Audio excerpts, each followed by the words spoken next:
how do you know that Putin doesn't redefine his interests further? You know, Finland used to be a Russian colony.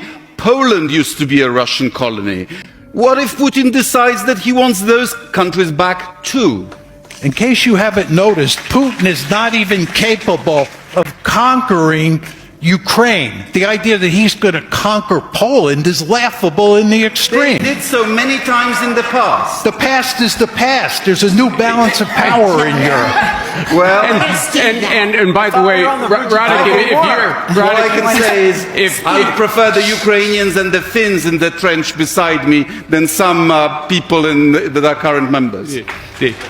Okay, Steve? Radek, if you're worried about a Russian invasion of Poland based on history, you might understand why Russia might be worried about a Western invasion based on history. Every time that the West invaded Russia, Russia invaded 50 times. You both have reasons to be concerned, right? I do think John's point is true. No one is going to worry about Russia trying to conquer anybody else for a good long time, given the experience. And nobody's worried about Russia being conquered. I think Belarus will be next, actually. I wanted to answer Mike's question and then pose one to the two of you. Answer my question, legitimate security interests. I believe the number one issue is, of course, the neutrality of Ukraine, and the other things would have to be negotiated. So Steve, just let me. Can we converse, or do we? We can converse if I can finish the sentence. Okay, all right.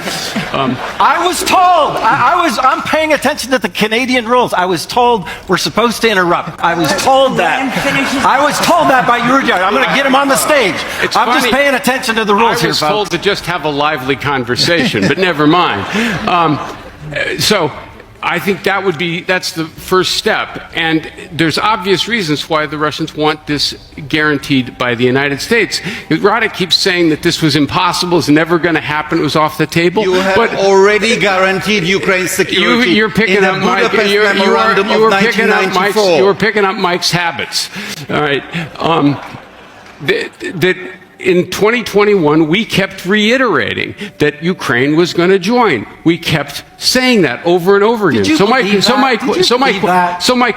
our diplomats are lying? Yes. Yes, that's the real world, guys. Come on, come on. But you could. That's the real world. Wait a sec. Our diplomats are lying all the time, yet the Russians should trust them when they offer assurances.